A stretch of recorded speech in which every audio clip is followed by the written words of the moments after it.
Good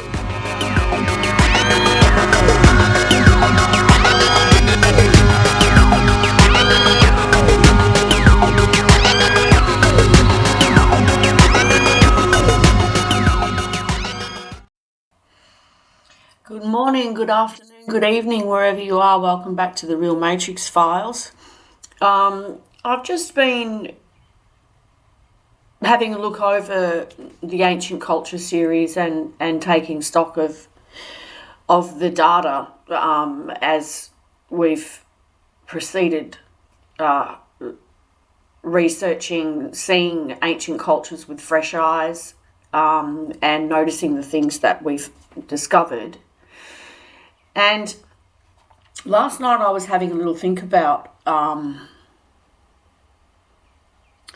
the perspectives of these ancient cultures and how it compelled them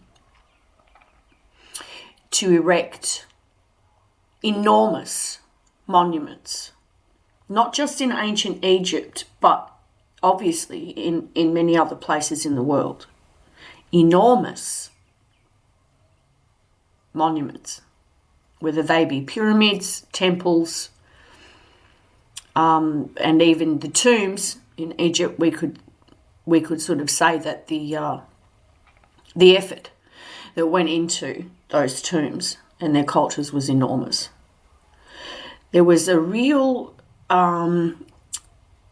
injection into their cultural development and civilizational development that seems to have resulted directly as a result of their discoveries when they examined the inside of the human brain and what they found. It led me to wondering why they responded so outwardly and so passionately and so enthusiastically and in so much intricate detail to the discovery of the pineal gland. And before I go on, obviously in the modern era there have been a lot of theories about the pineal gland, right? And to the point where if somebody brings it up now, for me personally, I tend to do a bit of an eye roll and go, here we go, the pineal gland again.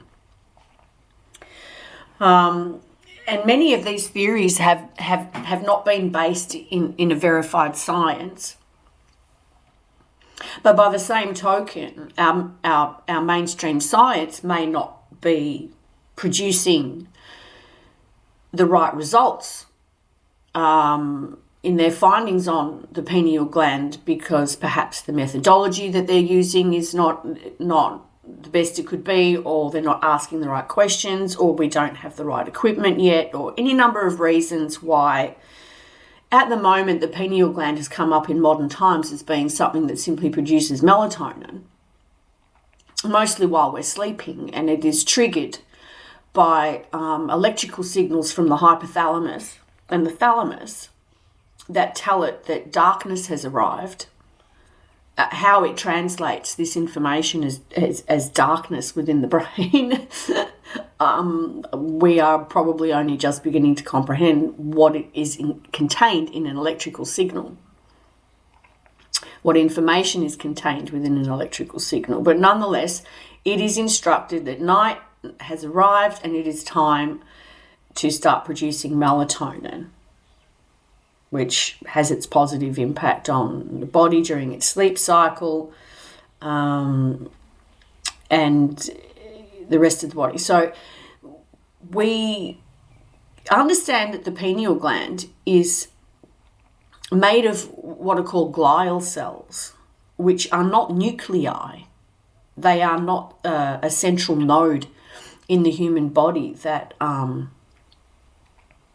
decides the flavor of the signal that it's going to be sending out. It doesn't have one of those. The pineal gland itself might be its own nuclei And what's inside it is glial cells. And there's all different types of glial cells that perform all different types of functions. But they exist inside the pineal gland, and miraculously, literally miraculously, it would appear miraculously, they know how to produce melatonin. And it is this gland is never without a supply of melatonin. It keeps producing something into the body out of itself. Glial cells are and this is in strictly layman's terms, not scientific terms. Glial cells are a liquidy type of thing. They're sort of, jelly-like and liquidy. And other types of glial cells in the brain run around doing cute stuff, really cute stuff, like protecting neurons, clearing away dead cells. They're sort of like gardeners, but very loving gardeners. So they protect the body where it needs protecting. They get rid of the debris and anything that's not supposed to be there. They're pushing that over to one side and performing all these wonderful functions that keeps the brain healthy. Sort of like they're their own automatic immune system. But they're not destructive. They're sort of operative and active more than destructive. And I wonder what is the real significance of glial cells, especially when they're producing melatonin. I don't even know what melatonin really is, except something that regulates the body overall while we're sleeping. So that's what they've been able to come up with as an answer in modern times for what the purpose of the pineal gland. Now, interestingly, it appears the ancient Egyptian culture may have logically concluded that when they went to sleep at night in a split system of day, which they called life, and night, which they may have called afterlife, that when they went to sleep and they were dreaming, they'd have had visions, where they would call them visions, but perhaps, or what we're familiar with in the Bible as visions. Experiences of the body losing its gravity and its physical limits. They would have also seen other people that they've never seen before. They may have seen people of other races that they've never seen before. They may have seen angelic types of beings. They may have seen anything that you can think of that you've ever dreamt about in your life. Well, that is a marker for the wide variety of experiences that they may have had while they were asleep. And yet we don't know necessarily what types of dreams they had, because they were living in a different electromagnetic field somewhat to what we are today, which was way less intruded upon by artificial signals. And they were obviously much more in harmony with their natural environment. So we don't really know what type of experiences they were having when they were dreaming. But they may have interpreted the dream state as a bridge between dimensions, as a bridge to the afterlife, that if they could go to sleep and experience a weightless state and a free state and see that there's all these other different people there in this other realm at night, while the melatonin is being produced in their bodies. However, they wouldn't probably have known that melatonin is being produced. So I don't know how they make the connection between the pineal gland and their dreams, but we'll get there. And they may have based their anatomical studies of the brain and their understandings of their nighttime experiences, the night sky, the night moon, the stars, and their dreams as being a gateway or a bridge to the other side. And so the ancient Egyptians have developed their culture around this one particular pursuit. Now, there's widespread belief that ancient Egypt was a full-blown cult. And as we've already discovered, the archaeologists and the academics haven't even noticed, apparently, that this full-blown cult, as they put it, is based on the anatomical studies of the human brain, but more than that, the mind's eye, the split system we're in, as if they are studying the experience that they are having as conscious beings in physical bodies in a split system, possibly a simulated reality, and trying to understand it by studying firstly the insides of their bodies and then studying nature and how these two things interact and interconnect and whether they are mirrors of each other. So the eye of Ra, the thalamus, the other side of the thalamus, is their sun. And the eye of Horus at night is when the whole thing comes together. And the eye of Horus is actually more commonly seen in the hieroglyphs than the eye of Ra. And the hieroglyphs are very just sort of descriptive, and I think this might help in actually decoding the hieroglyphs properly, is by seeing all of those hieroglyphs as different parts of the anatomy of the human brain, identifying when the eye of Ra is being used and identify when the eye of Horus is being used, and you'll be able to see when they are describing events in their waking life and when they are describing dreams and their internal world and the bridge to the afterlife when the eye of Horus is present. So what may have happened is archaeologists may have transcribed hieroglyphs where the eye of Horus is present as if they were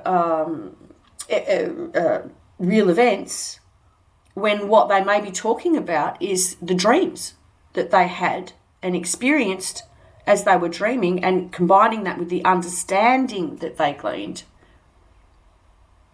from how they pieced their realm together,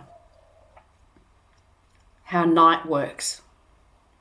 Now, very genius civilization, because they are making a lot of the right connections that in today's time we would probably make ourselves, just as a simple logical line of reasoning. So essentially what they've told us is that there's a mirrored effect going on, that what's going on in our brains, even right down to the physical anatomy of the human brain, is reflected automatically around us in a split system of day and night, in a split system of two hemispheres of the brain, in a split system of a thalamus gland that shares a nucleus but sort of flares out to the side a little bit and has to be cut down the middle if you want to split the brain up. Right? But out the back, there's a pineal gland. And what we don't know is when they discovered the pineal gland, we don't know how big it was, and we don't know what it looked like to them, other than what they have indicated as being a type of pine cone. I have also wondered if the pine cone that the ancient Sumerians are holding is not sort of just the pineal gland, but perhaps the inside of the shape of the thalamus as it comes to that point where the pineal gland is. So I'm a little bit unclear on some things in terms of what exactly is being represented, because I'm not an anatomist and trying to understand how they may have understood things and versus today's medical expertise. Somewhere in there is a little bit of a grey area, but the pine cone is either the pineal gland, which our medics have described as being the shape of a pine cone, or it may be the inclusion of the thalamus leading up to the point where the pineal gland sits behind it in the epithalamus. But we don't know what they found. We don't, and just bear with me here, we don't know if they opened that part of the brain up and found a glowing light. We don't know if they found a crystal. We don't know what it looked like back then.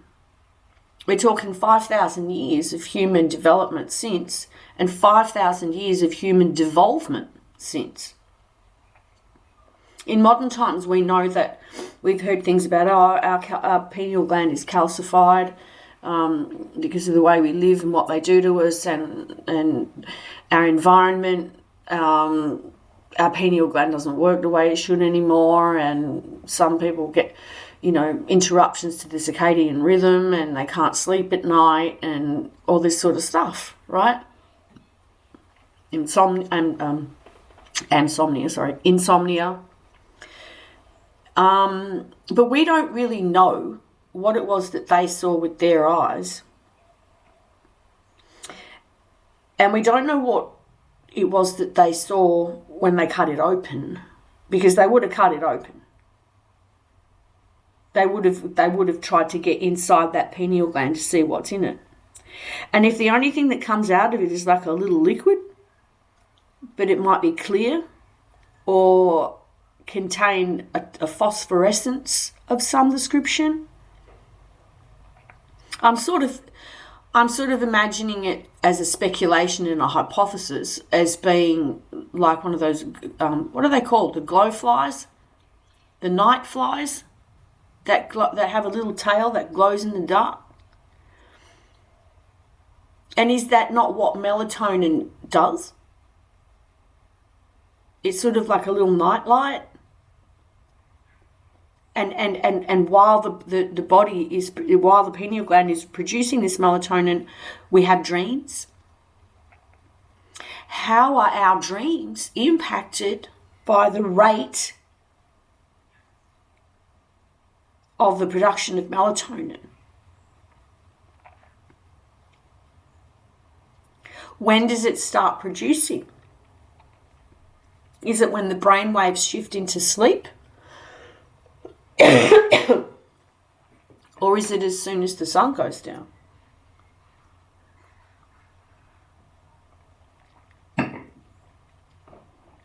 Right?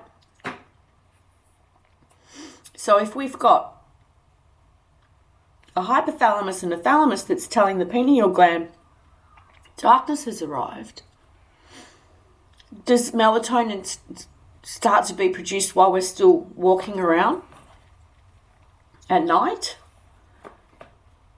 Because we're not living within a natural sync with nature. Some of us are up late at night. Whereas in ancient times, all they had was flame to light their way.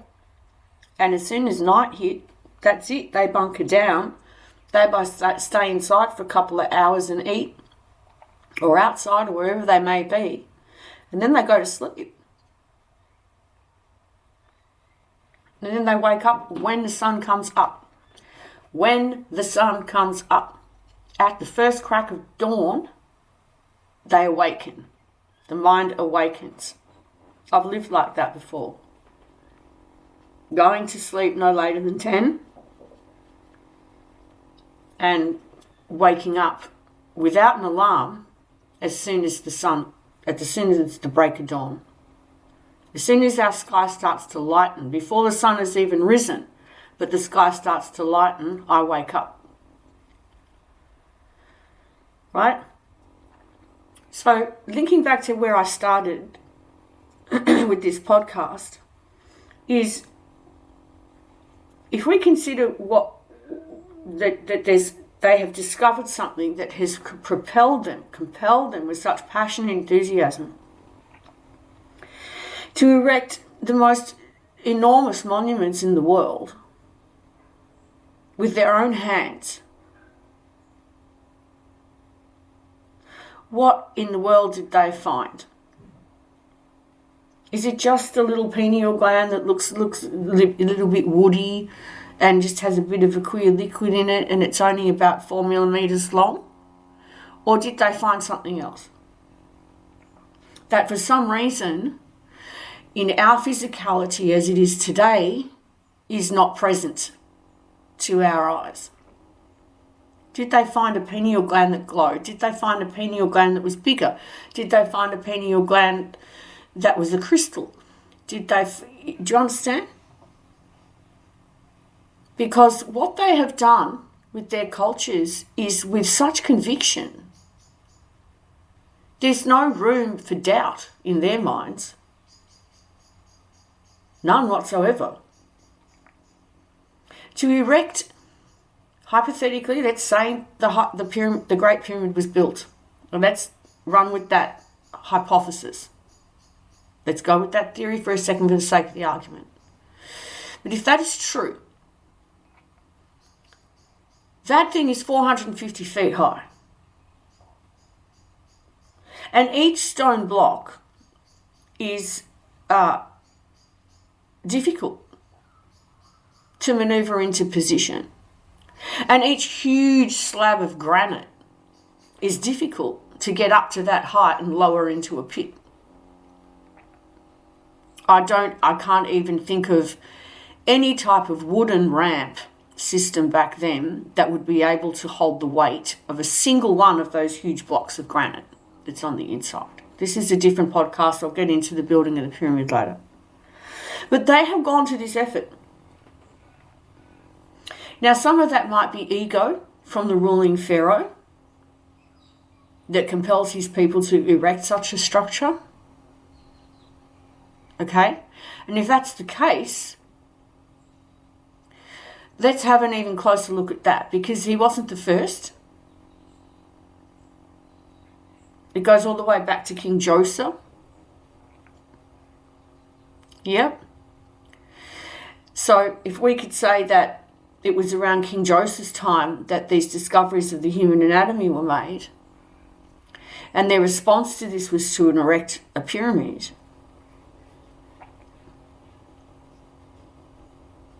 right? What was the intensity of the connection that they found between the reality that they're experiencing and the inside of their heads? What is it that made it so compelling and so intense? The only thing that I can think of is something that we might experience is when we make a discovery. There's no room for doubt, and it's 100% conviction, and it's absolutely correct.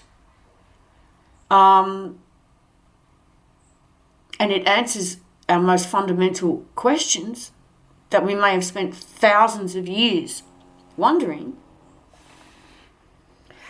That would be grounds. I mean, that would be reasonable and rational grounds to build a civilization or a harmonious system of existence where these gods, the brain parts, the internal mind, the mind's eye, the afterlife, become the central focus, because intuitively we would know that when we're awake, we are experiencing a more restricted reality than we are when we're asleep. And we know that we look around us and nature is not our friend, in the sense of we can get devoured by it any minute. It doesn't really care whether we live or die. And that's pretty terrifying, right? Nature is like a psychopath. It really doesn't care. But at the same time, it's so incredibly beautiful and supplies us with everything that we need to physically survive. Right? That's my question. And it's sadly something that we will never know unless we get to an answer based on some method of thinking about this that naturally leads to making a conclusion that the only thing that could have caused such a burst of civilizational expression, and all the same, they're all the same. They're all the same. They're all talking about gods. They're all showing the same symbols. They're all writing the inside of their brains on the walls. All over the world, within the same few thousand years. But there must be a singular reason as to why they did that. And my first part of trying to find that out is asking the question, what exactly did they find? Or were they simply desperate? Or were they simply desperate and grabbing onto the first thing that they could find? And I just find that when something is done out of desperation, the tendency for it to last that long and produce such huge structures over such a long period of time would dwindle. Because where there's no real conviction or belief in it, and it's simply a desperate belief, it doesn't tend to last that long. But in mapping the human body and the human mind in their environment and joining the waking life with the afterlife and the dream world and beyond the dream world, and erecting structures that reflect the shape of the Ankh, the Ark of the Covenant, the epithalamus, and the pineal gland, would strongly suggest that they concluded that what they were experiencing as a reality was as a result of these things in their heads. And maybe to them that would have been enough to produce such an outburst. That would have been enough. Finally, they could sit there and say, we're master of our domain. You know, only mammals have this. That's what makes us different. We're mammals, we gestate. Whereas all these other animals, they don't. They either lay eggs or they hatch live young, or, you know. But only mammals gestate. And as you know, the ancient Egyptians worshipped cats. And they have depicted the gods of the night and the gods of the underworld, interestingly named, because that's pretty much where we're going when we go to sleep at night. We go under. And even if you have ever had an operation, the common vernacular is, you know, when they put you under, as in give you the general anaesthetic, when they significantly alter your brain waves, which is what happens to us in sleep. You know, and they have made these connections and depicted the elemental consciousness and the biological consciousness and the spiritual consciousness within that realm, and those frequencies of expression as being gods whose heads and faces resemble that of the animals in the world around them, because they quite clearly, at face value, resemble those shapes in the human brain. And it's all over the place. They may have said, oh my God, the brain from the front looks like a cobra. The brain from the top looks like a cat. The brain from the top, if we do it this way, looks like a scarab beetle. Because when you don't know what the names of those things are, you see them at face value as what they look like. If you see something that looks like a face, it looks like a face. You don't know any different. It looks like a face, then it must be a face. And right back there in the epithalamus is the face of God. possibly, or their own face.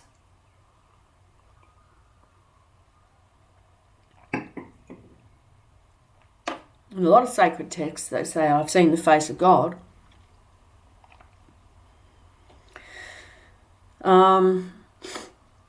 So it's very interesting. We don't know what they discovered, but it should give pause for thought on the real significance of what happens with us when we become fully aware of how our mind works and our inner mind works and our mind's eye works. As we are today in a world that is technologically bombarded.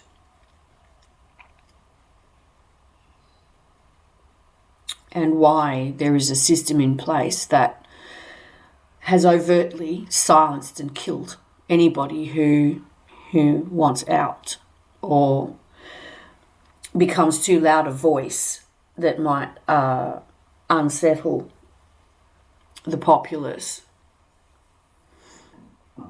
We've seen our governments do anything to maintain power over us as they cling to their physical survival and their civilizational mindsets. And don't get me wrong, I'm not saying that civilized societies are bad.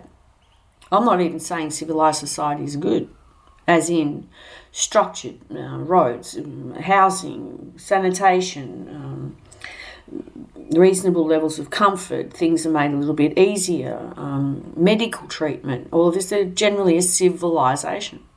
But if you look at what our civilizations are built on, they're not built on a spiritual principle. They're built on an economic principle. Conquest, economy, power, money. And we still have a system where the top 1% are hoarding everything.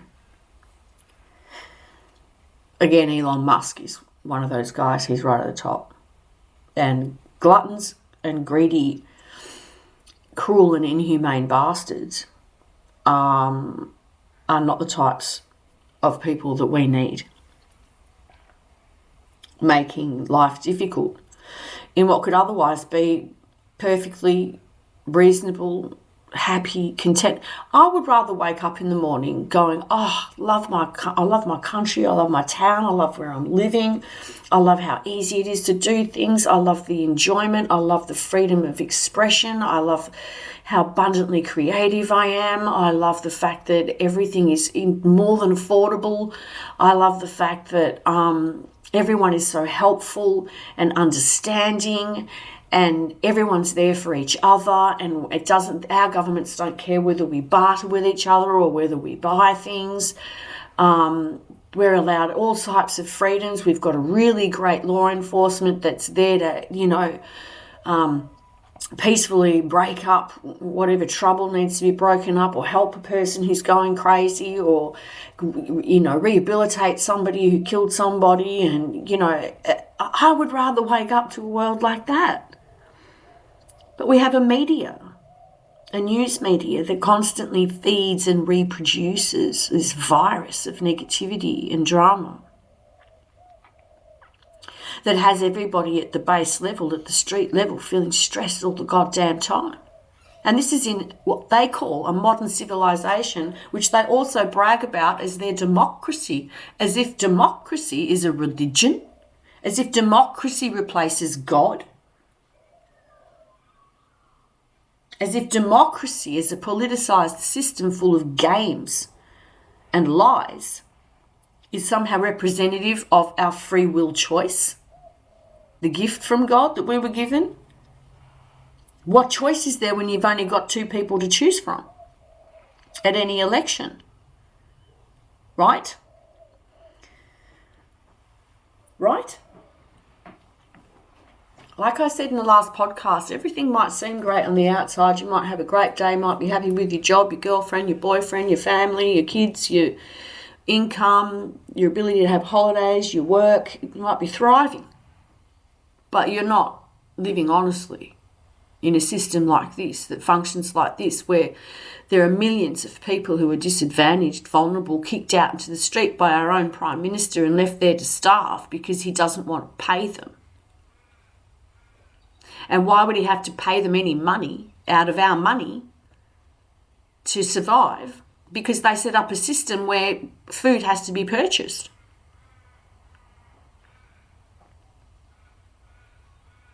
You know, they set up a monetized system that separates man from his innate good nature.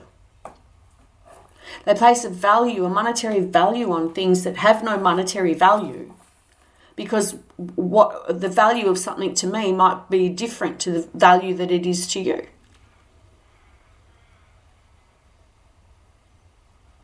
You know, a single carrot from a grocer might be worth $50 to a starving person, or 5 cents to somebody who's already had enough and they're full. They don't need any more carrot, so it's only worth about 5 cents and I'll chuck it in the fridge. These people, these cerebral yimps, have taken their observations and their understandings of ancient cultures and simply cerebralized them and taken out all the spiritual meaning underneath. And then they've tried to cut in on God's job. It doesn't matter whether you're religious or not. You don't have to believe in God to believe in something that is a higher principle of life that underlies everything, that keeps everything either harmoniously connected or destroyed. I believe that what keeps everything harmoniously connected is where we fall in line with what most people call God. Doesn't have to be a person, doesn't have to be a guy on a throne. An underlying intelligence and force. And somehow, as human beings, we're able to comprehend this concept as gestational mammals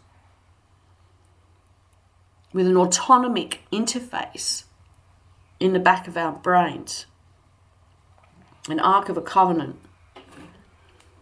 filled with nuclei that make a human being automatically do certain processes so that we can be human and have the expression of a human life here.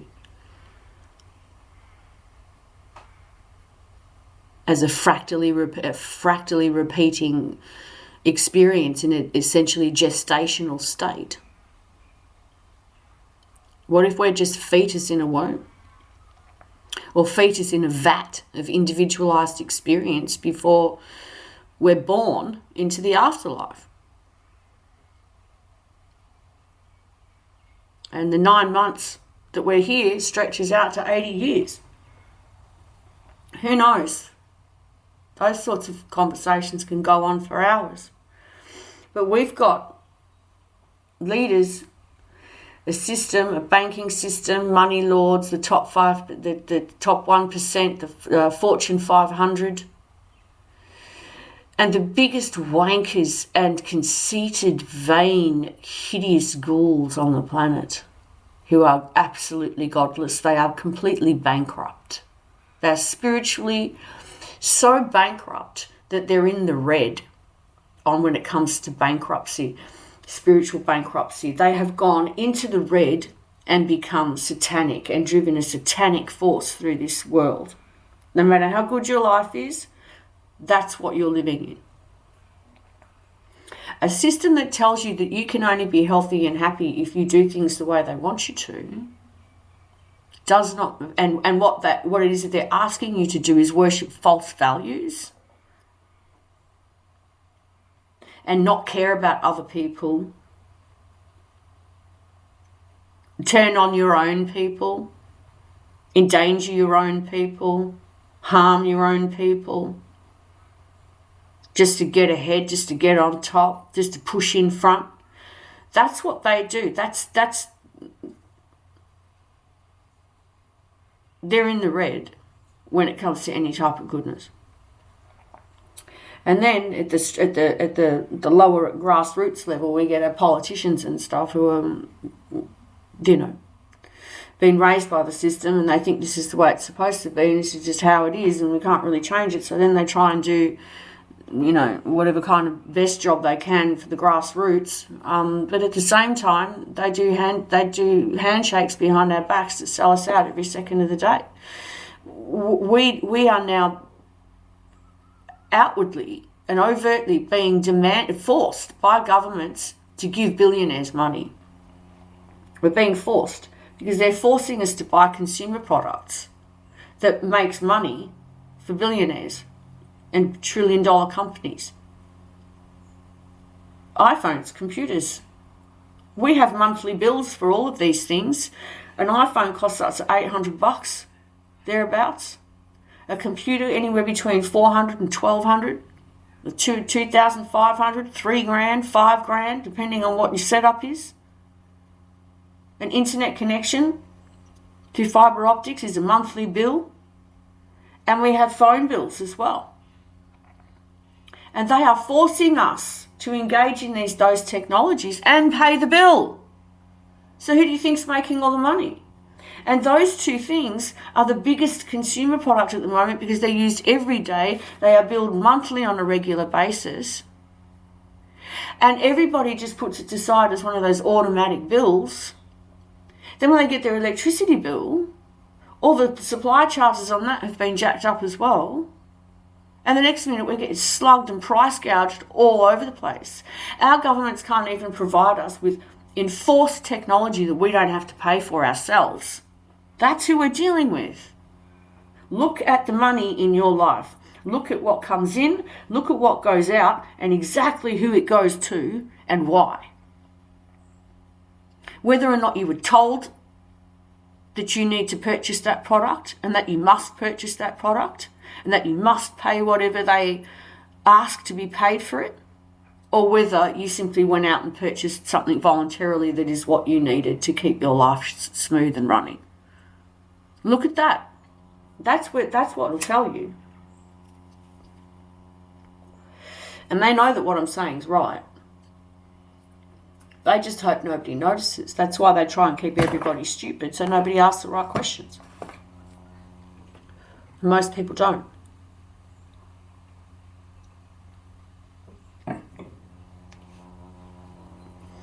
A pyramid that's 450 feet high could be telling a whole other story about not just their culture and their civilization and their beliefs, but what propelled ancient Egypt specifically to continue in this fashion for 3,000 years, 5,000, about 3,000 years. Just over 3,000.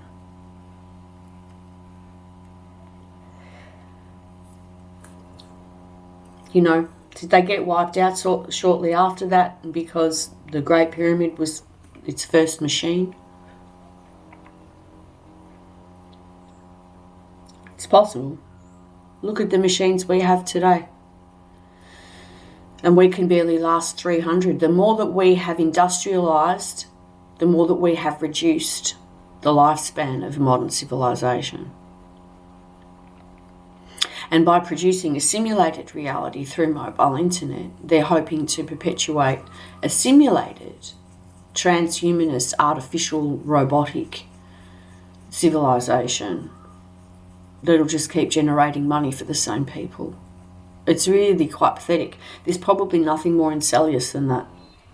Only the most spineless creature could find that to be a worthwhile pursuit. They're terrified of death. They're terrified of losing face. They're terrified of admitting they're wrong. They're weak and cowardly creatures. Our Prime Minister is a weak and cowardly creature. Look at the American internet. Why would anybody put this internet in their country when everything that's on it, almost everything, is either a conflict scenario, rape, porn, violence, crime, domestic violence, sexism, racism, misogyny, all coming out of America. And then on the other side, we have all the Middle Eastern people shouting Allahu Akbar all the time.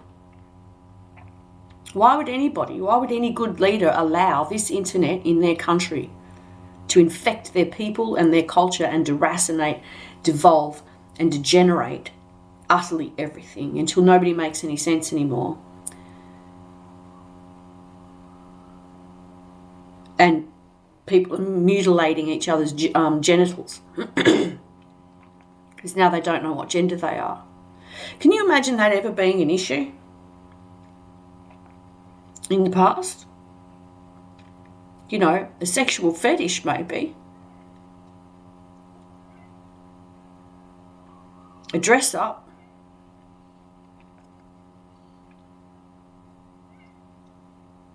but for children to be acting like they're confused about what gender they are, I mean, this is what they've produced through the internet, through Facebook, through social media apps, through Americanism.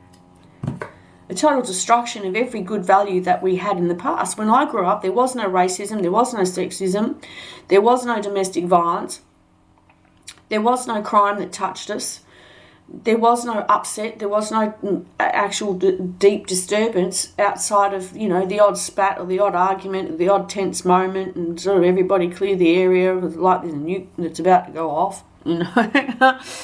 Or a parent raises their voices or you get smacked on the ass or something like that, right? And that's it. Well, that's not it for everybody, clearly. But I'm saying what I experienced. And if that was my reality when I was growing up, and we weren't wealthy, we were poor, but we were sort of lower middle class, we were just made it into the middle class set, right? With modest suburban homes that weren't big. And I was experiencing that in a lower middle class. Well, what's today's lower middle class? It's completely devolved into home invasions, people getting attacked, our family members getting stolen by famous people, the state government kicking us in the head all the time, can't afford anything, get locked down, shot up with fake vaccines.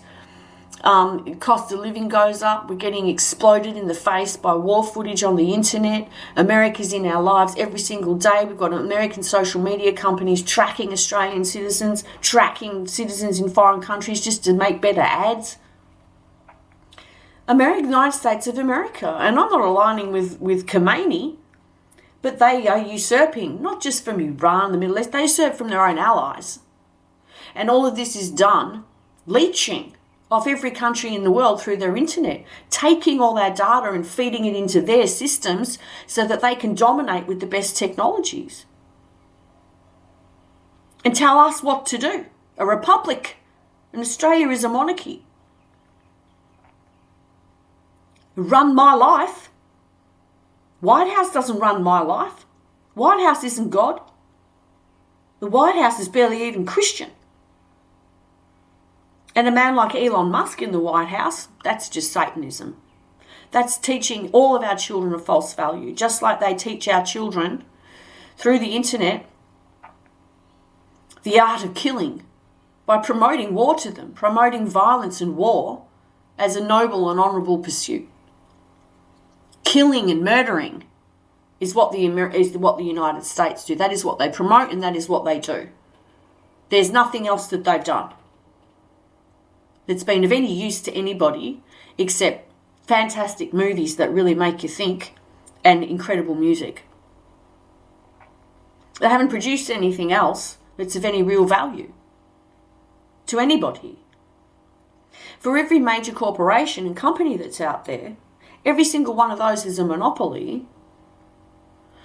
that could have simply been the ideas of which that form those companies could have simply been given to the public so that we could form our own small businesses. So if somebody had an idea of how to build a computer, instead of giving it to the United States government, they give it to the United States government, which should just then inform the public, here's how to make this device, here's how to make this contraption. If that's what you want to do, here's how to do it. You can open your own businesses making that. So that there are no companies and corporations. Understand this. Companies, corporations are cults. They have logos, they have brands, they're cults. then there does not need to be monopolies of business in this world. There only needs to be people on the ground running their own little businesses, and they're having their own little interaction with their own communities to self-sustain, that generate the income required to then pay that small percentage of tax to a government, so that at least we've got some type of defence for our borders without going looking for trouble. Corporations, industrial era. I want to start a company. The corporation is a person. Fuck off. It's all a load of nonsense. They are greedy hoarders. IBM, Big Tech, Raytheon, Lockheed Martin, all the big companies, Coke, Mattel,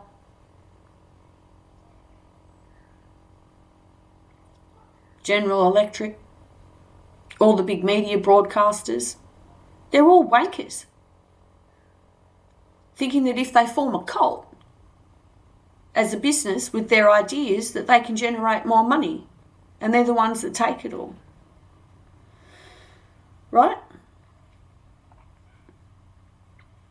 So when it comes to huge monuments that are built in ancient civilizations, we're at a fork. For me, I'm at a fork in the road, where I don't know if at what point that it was just an egotistical bloat, where Khufu decided that it needed to be 450 feet high to get to the afterlife.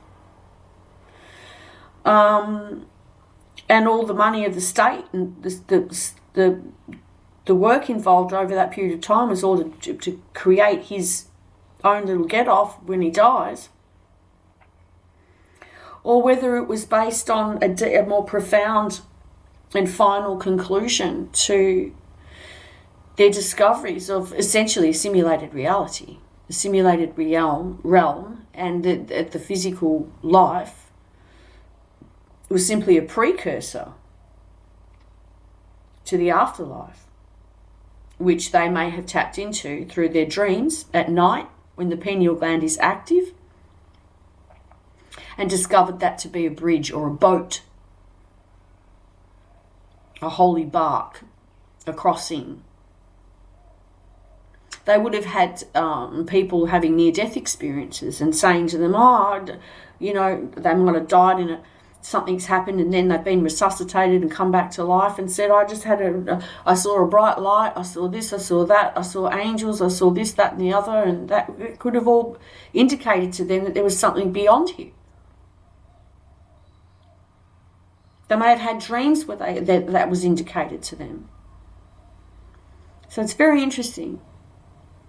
Very interesting. Nonetheless, as gestational consciousness in a time loop that's been infected with internet code at a quantum level to produce the illusion of time cycle system and the illusion of a manipulated electromagnetic field with microwave radiation in the background that our eyes and our inner eyes and our visual cortex perceives and interprets with all of those frequencies at once to be the realm that we're in today,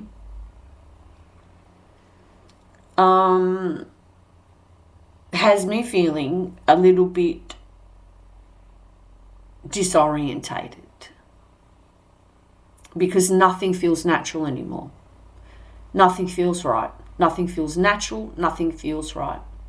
The iPhone people that won't know the difference, because their heads have already been caved in to worship false values and get off on themselves as narcissists who don't care about other people, or they only care about the people they can get something from, and they'll stab you in the back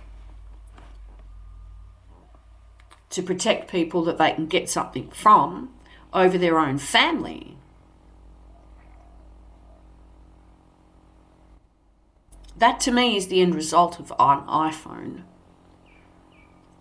And that's an American contraption. And the artificial intelligence that's in the airwaves is the underlying coding that produces such a selfish and psychotic, woefully reprehensible breach of every fundamental universal law that there is. It's Satanism. which I have no interest in. And for the record, I haven't spoken about this on these files, but I have no interest in celebrity actresses who seethe and leech attention, who also are state-sponsored, that reach into other people's families and rip their children out just to protect themselves and get something out of it. To me, those types of people don't deserve to live. That's not a death threat.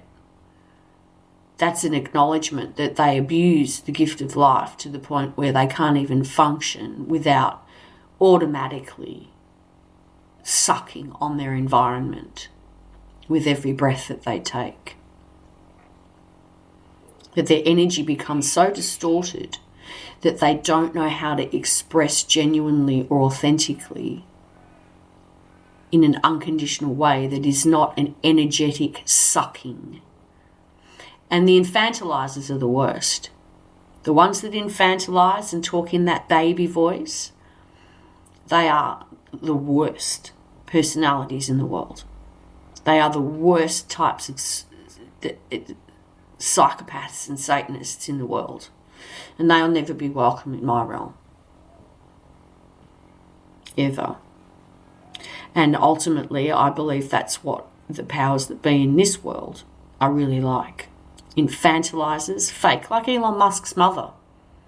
Fake. An infantilizing old bitch. A snob, an elitist, cackling sow. The biblical definition of a whore. And her little son, Lucifer. Elon Musk, the reptiloid, the spit-roasted fat pig. Absolutely bilious, right? When you start looking at these things from a common understanding of what the difference between good and evil, the gap begins to widen. And they are so far at the evil end. The best thing that can happen for us in a day is nice weather, because all the rest of it is a pile of shit, thanks to people like him and her. Worst people in the world. The absolute bottom. The absolute bottom. A man who sells Starlink satellites to Ukraine as soon as a war starts is an opportunistic cunt who loves murder, death, killing and violence. Who enjoys guzzling the blood of soldiers. That's who he is. He is disgusting. And as far as I'm concerned, so is every single person who sucks his dick on the internet. Disgusting. Not human anymore. Undeserving of life. Sucks, leeches, parasites.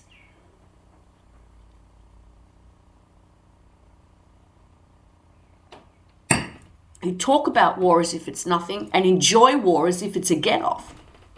Those people deserve to be nuked.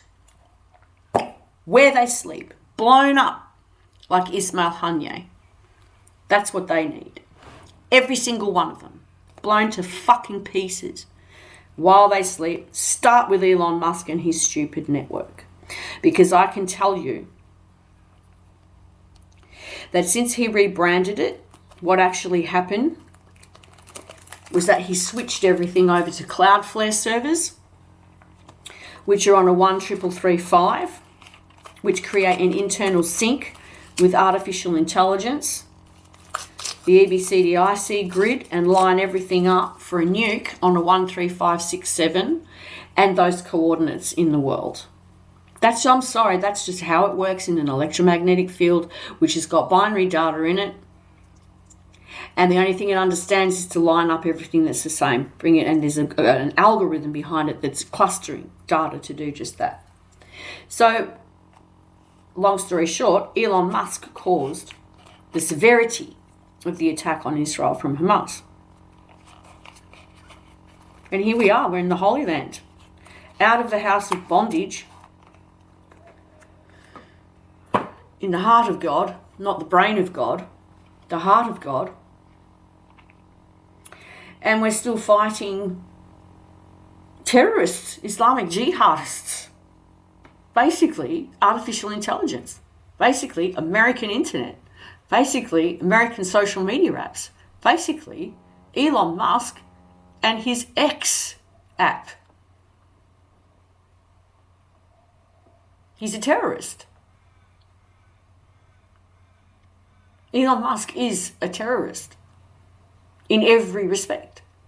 And what he did with that network was called human trafficking. He purchased the energy fields of millions of people for $44 billion. And then he told us to give him money.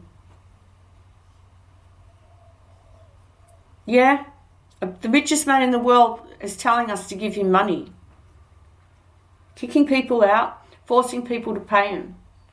The guy is disgusting. At any other point in history, somebody like him would have been killed. Not for the fun of it, not for the enjoyment, but because he's a disgusting drain on a healthy system. He's a cancer in the system. He's a toxin. He's a poison. You don't let a man like that around your kids. But this is what America dishes up. They let in the South African miner who goes up to Canada and leeches his way down into the United States to try and maximise his fucking profits. And he sits there in the White House under some Doge department trying to manage the money, and then the next minute they're asking for help, and then the next minute Donald Trump has to put someone in charge of the whole department of the budget. You know why that happened? Because suddenly they realised, hang on, this is just a budget issue. We already have a department for that.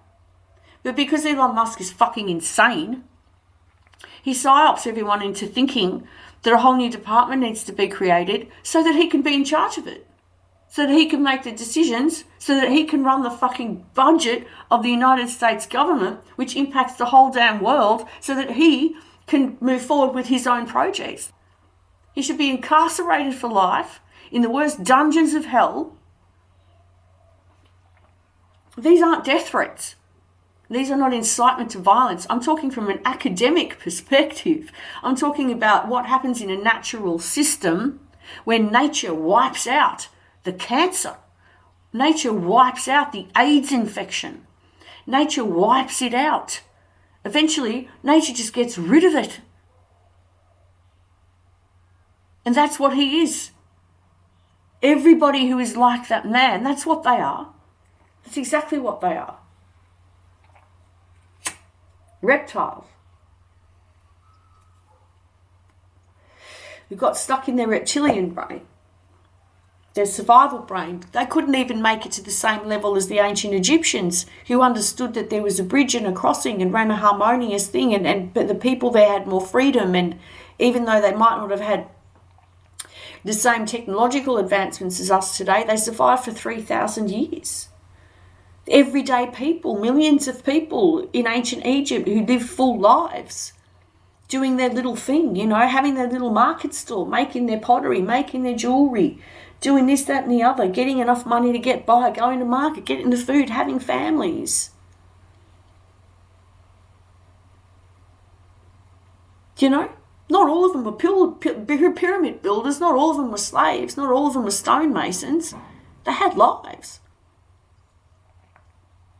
with more freedom and abundance than anything that we have now because of guys like Elon Musk. And it might seem maddening to you that I keep getting around to him, but I am making the point of it because he is the biggest, worst monster that this simulation has ever produced. He is a cancer in the system that has to be destroyed. Everything about him is repugnant and disgusting. His spirituality is disgusting. He's greedy. He's a suck. He's a leech. He's a parasite. He causes terror attacks. He can't even control bots on his own network. So after forcing people to pay him money to keep their badges, as the richest man in the world who was so poor that he desperately needed the money, right?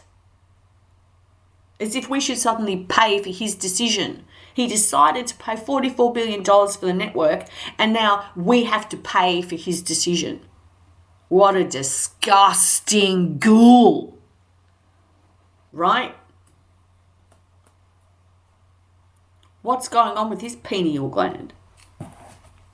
What's he jacked into? The military. What is that? Reptilian. It's certainly not a cat. It's certainly not a lion. Not even a fish. I don't know if it's even a snake. He's just a reptile. And that's what happens when an artificial intelligence infects the airwaves, shoots through the thalamus gland, inserts its disgusting rancid coating, and forces us into a situation where the only way out to gain spiritual freedom is death. Or permanent states of waking meditation, which render the physical life obsolete, and you don't get the experience of life. Or any friends, because nobody wants to talk to you anymore. They think you're nuts. When they're all insane, psychotic, as little worshippers of Satan, little worshippers of the false system, the fallen, getting off on themselves. Long podcast. What would you do if you looked inside the human brain and found a pineal gland that was glowing and phosphorescent? What would you do if when you cracked it open and what came out of it is phosphorescent? What would you think of that? That's where I'm up to with the whole thing. There are some things that we won't know, but there must have been a reason that compelled the ancient Egyptians and every other major culture in the world at that time to erect huge monuments to gods. And scrawl the insides of their own brains all over the walls. There must have been something. Something to think about. Thanks for indulging me once again. I've probably spoken too long. I'll release another transcript of this podcast on my current Twitter channel, which has 0 followers. If you feel like joining me there, it's at Pilot Beacon here. I've got the Real Matrix Files there as my header, so you can identify it. And I share basically more information on the Ancient Culture series and just different findings and thoughts along the way as we deal with some of the political strife that we're in. I hope you're well. New Year's is just around the corner. 2025 is a 225. No comment in terms of what the significance of that is within a coded artificial system and the absolute childish bullshit technology that they're forcing us to pay for out of our own money that they want us to use every day of our lives, and how everything is going to be impacted by that if people like Elon Musk and Mark Zuckerberg and the corporations and the banks keep spinning their absolute inhumane, cruel bullshit for the purpose of greed. Simply because they're so incompetent and such wasted individuals that they don't know how to share anything with anybody. That's where we are. Planet Earth. Take it easy, everybody. I'll see you next time.